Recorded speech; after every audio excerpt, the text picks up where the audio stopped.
ಸಿಂಪಲ್ಲಾಗಿರುವ ಒಂದು ಚಿಕನ್ ಸಾಂಬಾರಿಗೆ ನಾನು ಇಲ್ಲಿ ನೋಡಿ ಕೊತ್ತಂಬರಿ ಸೊಪ್ಪು, ಪುದೀನ ಸೊಪ್ಪು ಮತ್ತು ಶುಂಠಿ ಮತ್ತು ಬೆಳ್ಳುಳ್ಳಿ, ಸ್ವಲ್ಪ ಹಸಿಮೆಣ್ಸಿನ್ಕಾಯಿ ತೊಗೊಂಡಿದ್ದೀನಿ. ಖಾರ ಜಾಸ್ತಿ ಬೇಕು ಅನ್ನೋರು ಜಾಸ್ತಿ ತೊಗೊಳ್ಳಿ. ಇದೆಲ್ಲ ನುಣ್ಣಗೆ ಪೇಸ್ಟ್ ಮಾಡಿ ಇಟ್ಕೋಬೇಕು.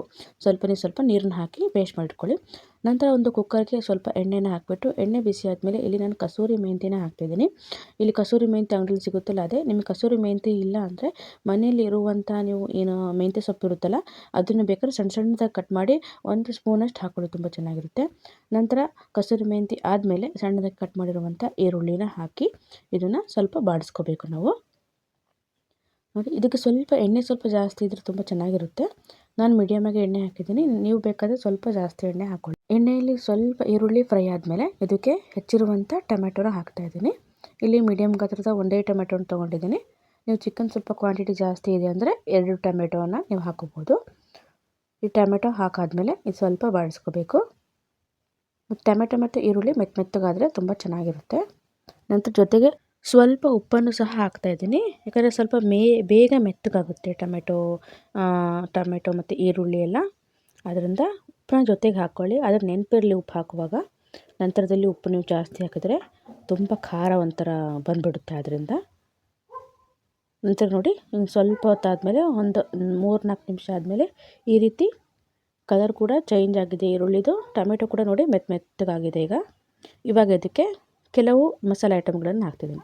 ನಾನು ನೋಡಿ ಇಲ್ಲಿ ಸ್ವಲ್ಪ ಖಾರದ ಪುಡಿ ಹಾಕಿದ್ದೀನಿ, ಹಾಗೂ ಸ್ವಲ್ಪ ಅರಿಶಿಣದ ಪುಡಿ, ಹಾಗೂ 1 ಸ್ಪೂನಷ್ಟು ಅಂದರೆ ಸಣ್ಣ ಚಮಚ ಇದು 1 ಸ್ಪೂನಷ್ಟು ಇಲ್ಲಿ ಚಿಕನ್ ಮಸಾಲಾನ ಹಾಕ್ತಾಯಿದ್ದೀನಿ. ಗರಂ ಮಸಾಲ ಹಾಕಿಲ್ಲ ನಾನು, ಬೇಕಾದರೆ ನೀವು ಗರಂ ಮಸಾಲ ಹಾಕ್ಕೋಬೋದು. ಇದನ್ನು ಚೆನ್ನಾಗಿ ಮಿಕ್ಸ್ ಮಾಡಬೇಕು. ನಾವಿಲ್ಲಿ ಮತ್ತೆ ಖಾರದ ಪುಡಿ ಸ್ವಲ್ಪ ಹಾಕಿದ್ದೀನಿ, ಯಾಕಂದರೆ ನಾವಿಲ್ಲಿ ರುಬ್ಬುವಾಗ ಒಂದು ಮಸಾಲೆ ರುಬ್ಕೊಂಡಿದ್ವಲ್ಲ ಸ್ಟಾರ್ಟಿಂಗು, ಅದಕ್ಕೆ ನಾವು ಒಂದು ಹಸಿಮೆಣ್ಸಿನ್ಕಾಯಿ ಹಾಕಿದ್ದೀವಲ್ಲ, ಅದರಿಂದ ಖಾರದ ಪುಡಿ ಸ್ವಲ್ಪ ಹಾಕ್ಕೊಂಡಿನಿ. ನೀವು ಬೇಕಾದರೆ ಸ್ವಲ್ಪ ಜಾಸ್ತಿ ಬೇಕಾದ್ರೆ ಹಾಕ್ಬೋದು. ನಂತರ ನೋಡಿ, ಇದು ಸ್ವಲ್ಪ ನಾವು ಮಸಾಲೆ ಎಲ್ಲ ಹಾಕಿದ್ಮೇಲೆ ಫ್ರೈ ಆದಮೇಲೆ ಚೆನ್ನಾಗಿ ಪರಿಮಳ ಬರ್ತಾಯಿದೆ. ಇವಾಗ ಒಂದು 3 ಸ್ಪೂನಷ್ಟು ಗಟ್ಟಿ ಮೊಸರನ್ನು ಹಾಕ್ತಾಯಿದ್ದೀನಿ. ಮೀಡಿಯಮಾಗಿ ಹುಳಿ ಇದೆ, ತುಂಬಾ ಹುಳಿಯಲ್ಲ, ಹುಳಿನೂ ಇಲ್ಲ ಅಂತಲ್ಲ, ಮೀಡಿಯಮಾಗಿ ಹುಳಿ ಇದೆ. ಈಗ ಇದನ್ನು ಚೆನ್ನಾಗಿ ಮಿಕ್ಸ್ ಮಾಡ್ಕೋಬೋದು. ಕೆಲವೊಬ್ಬರು ಬಿಸಿ ಇರುವಾಗ ಮೊಸರನ್ನ ಮಿಕ್ಸ್ ಮಾಡಬಾರ್ದು ಅಂತಾರೆ, ಆದರೆ ಮಾಡಿದ್ರೆ ತುಂಬ ಚೆನ್ನಾಗಿರುತ್ತೆ, ಏನು ತೊಂದರೆ ಇಲ್ಲ. ತುಂಬ ಜನ ಮಾಡ್ತಾರೆ ನೋಡಿ, ಹೋಟ್ಲಲ್ಲೆಲ್ಲ ನೀವು ನೋಡಿರ್ಬೋದು ಮಾಡೋದನ್ನು. ನೋಡಿ, ನಂತರ ನಾವು ರುಬ್ಬಿದ್ವಲ್ಲ ಪೇಸ್ಟು, ನೋಡಿ ಇದನ್ನು ಇಲ್ಲಿ ಹಾಕ್ಕೊಳ್ತಾ ಇದ್ದೀನಿ.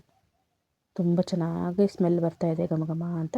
ಮತ್ತು ಈ ಪೇಸ್ಟ್ ಹಾಕಿದ್ರಂತೂ ಇನ್ನೂ ತುಂಬ ಘಮ ಬರುತ್ತೆ ನೋಡಿ. ನಂತರದಲ್ಲಿ ಚೆನ್ನಾಗಿ ಮಿಕ್ಸ್ ಆದಮೇಲೆ ಎಣ್ಣೆ ಎಲ್ಲ ಕರೆಕ್ಟಾಗಿ ಮೇಲೆ ಬಿಟ್ಕೋಬೇಕು. ಅಲ್ಲಿವರೆಗೂ ನಾವು ಸ್ವಲ್ಪ ಇದನ್ನು ಫ್ರೈ ಮಾಡ್ಕೋಬೇಕು. ಆವಾಗ ನಮಗೆ ಒಂದು ಗ್ರೇವಿ ಏನಿದೆ ನಿಜವಾದ ಟೇಸ್ಟು ಬರುತ್ತೆ ನೋಡಿ. ಅದಕ್ಕೆ ಹೇಳಿದ್ದು, ನೀವು ಇನ್ನೂ ಸ್ವಲ್ಪ ಎಣ್ಣೆ ಬೇಕಾ ಜಾಸ್ತಿ ಹಾಕೋಬೋದು ಅಂತ. ನೋಡಿ, ಈಗ ಎಣ್ಣೆ ಚೆನ್ನಾಗಿ ಬಿಟ್ಕೊಂಡಿದೆ, ಮೇಲ್ಗಡೆ ಕಾಣ್ತಾ ಇರ್ಬೋದು ನಿಮಗೆ. ಇವಾಗ ನಾನು ಒಂದು 1/4 ತುರಿಯಷ್ಟು ಇಲ್ಲಿ ಕೊಬ್ಬರಿನ ರುಬ್ಬಿಟ್ಕೊಂಡಿದ್ದೀನಿ, ಗ್ರೈಂಡರಲ್ಲಿ ಹಾಕಿ ನುಣ್ಣಗೆ. ಅದಕ್ಕೆ ಸ್ವಲ್ಪ ನೀರು ಮಿಕ್ಸ್ ಮಾಡ್ಕೊಂಡಿದ್ದೀನಿ ನಾನು, ಅದನ್ನು ಹಾಕ್ತಾಯಿದ್ದೀನಿ. ಜಸ್ಟ್ ಕೊಬ್ಬರಿ ಮಾತ್ರ, ಬೇರೆ ಏನೂ ಇಲ್ಲ, ಜಸ್ಟ್ ಕೊಬ್ಬರಿ ಮಾತ್ರ ರುಬ್ಬಿಟ್ಕೊಂಡಿದ್ದೀನಿ. ನೀವು ಬೇಕಾದ್ರೆ ಅರ್ಧ ಹೋಳಷ್ಟು ಹಾಕ್ಬೋದು, ನಾನು ಅರ್ಧದಷ್ಟು ಹಾಕಿದ್ದೀನಿ, ನಾನು 1/4 ಹೋಳಷ್ಟು ಹಾಕಿದ್ದೀನಿ. ಚೆನ್ನಾಗಿ ರುಬ್ಬಿ ಅದನ್ನು ಮಿಕ್ಸ್ ಮಾಡ್ಕೊಳ್ತಾ ಇದ್ದೀನಿ ಇಲ್ಲಿ. ಇವಾಗ ಎಣ್ಣೆ ಎಲ್ಲ ಚೆನ್ನಾಗಿ ಬಿಟ್ಕೊಂಡಿತ್ತಲ್ವ, ಇವಾಗ ಚೆನ್ನಾಗಿ ಮಿಕ್ಸ್ ಮಾಡ್ಕೊಳ್ಳಿ ನೋಡಿ. ಈ ಗ್ರೇವಿ ಕೂಡ ನೀವು ಬೇಕಾದರೆ ಇದೇ ಗ್ರೇವಿಯಲ್ಲಿ ನೀವು ಬಟಾಣಿ ಕಾಳು ಇಲ್ಲಾಂದರೆ ಕಡಲೆಕಾಳು ಹಾಕೊಂಡು ಕೂಡ ಮಾಡ್ಕೊಬೋದು, ತುಂಬ ಚೆನ್ನಾಗಿರುತ್ತೆ ನೋಡಿ. ಇವಾಗ ಚೆನ್ನಾಗಿ ಕುದಿ ಬರ್ತಾಯಿದೆ, ತೆಂಗಿನ ಒಂದು ಕಾಯಿ ತುರಿ ಹಾಲು ಹಾಕಿದ್ಮೇಲೆ ಇವಾಗ ತೊಳೆದಿರುವಂಥ ಒಂದು ಅರ್ಧ kg ಚಿಕನ್ನ ಹಾಕ್ತಾಯಿದ್ದೀನಿ. ಘಮ್ ಘಮ್ ಅಂತ ಪರಿಮಳ ಬರ್ತಾಯಿದೆ. ನೀವು ಚಿಕನ್ನ ಬೇಯಿಸಿಬಿಟ್ಟು ಸಹ ನೀವು ಹಾಕ್ಬೋದು ಇದಕ್ಕೆ. ನಾನು ಇಲ್ಲೇ ಜೊತೆಗೆ ಬೇಯಿಸ್ತೀನಿ, ಅಂದರೆ ಅದರೊಂದು ಪರಿಮಳನೇ ಬೇರೆ ಇರುತ್ತೆ, ಆದ್ದರಿಂದ ಜೊತೆಗೆ ಬೇಯಿಸಿದ್ರೆ ತುಂಬ ಚೆನ್ನಾಗಿರುತ್ತೆ. ಚಿಕನ್ ಹಾಕಿದ್ಮೇಲೆ ಒಂದ್ಸರಿ ಮಿಕ್ಸ್ ಮಾಡ್ಕೊಳ್ಳಿ. ಉಪ್ಪು ಬೇಕಾದರೆ ಉಪ್ಪು ಹಾಕ್ಕೊಳ್ಳಿ. ಕೆಲವೊಂದು ಮಸಾಲೆ ಐಟಮ್ಗಳಿಗೆ ಉಪ್ಪು ಇರುತ್ತೆ, ಅದರಿಂದ ಉಪ್ಪು ನೋಡ್ಕೊಂಡು ಹಾಕ್ಕೊಳ್ಳಿ. ನಂತರ ಫಸ್ಟಿಗೂ ಸಹ ನಾವು ಸ್ವಲ್ಪ ಉಪ್ಪನ್ನು ಹಾಕಿರ್ತೀವಲ್ಲ, ಅದರಿಂದ ಉಪ್ಪನ್ನು ನೋಡಿಬಿಟ್ಟು ನಿಮಗೆ ತಿಕ್ನೆಸ್, ನಿಮ್ಗೆ ಸಾರು ಯಾವ ರೀತಿ ಬೇಕು, ಜಾಸ್ತಿ ಗಟ್ಟಿ ಬೇಕು ಅಂದರೆ ಗ್ರೇವಿ ಥರ ಬೇಕು ಅಂದರೆ ಮಾಡ್ಕೋಬೋದು, ನಿಮಗೆ ಮೀಡಿಯಮಾಗಿ ಬೇಕು ಅಂದರೆ ಮಾಡ್ಕೋಬೋದು. ಮತ್ತೊಂದು ಏನಂದರೆ, ನೀವು ಚಿಕನ್ ಸ್ವಲ್ಪ ನೀರು ಬಿಟ್ಕೊಡುತ್ತೆ, ಅದರಿಂದ ನೀರು ಸ್ವಲ್ಪ ಕಡಿಮೆ ಹಾಕಿ ನೀವು ಹಾಕೋಕ್ಕಿಂತ ನಿಮ್ಮ ಎಕ್ಸ್ಪೆಕ್ಟೇಷನ್ ಎಷ್ಟಿರುತ್ತೆ ಅದಕ್ಕಿಂತ ಸ್ವಲ್ಪ ಕಡಿಮೆನೇ ಹಾಕಿ. ನಂತರದಲ್ಲಿ ಸ್ವಲ್ಪ ನೀರು ಬಿಟ್ಕೊಡುತ್ತೆ ಚಿಕನ್, ಅದರಿಂದ ನೋಡಿ. ನೀರು ಹಾಕಿದ್ಮೇಲೆ ಸ್ವಲ್ಪ ಮಿಕ್ಸ್ ಮಾಡಿ, ರುಚಿಗೆ ತಕ್ಕಷ್ಟು ಉಪ್ಪು ನೋಡಿಬಿಟ್ಟು ಹಾಕ್ಕೊಳ್ಳಿ.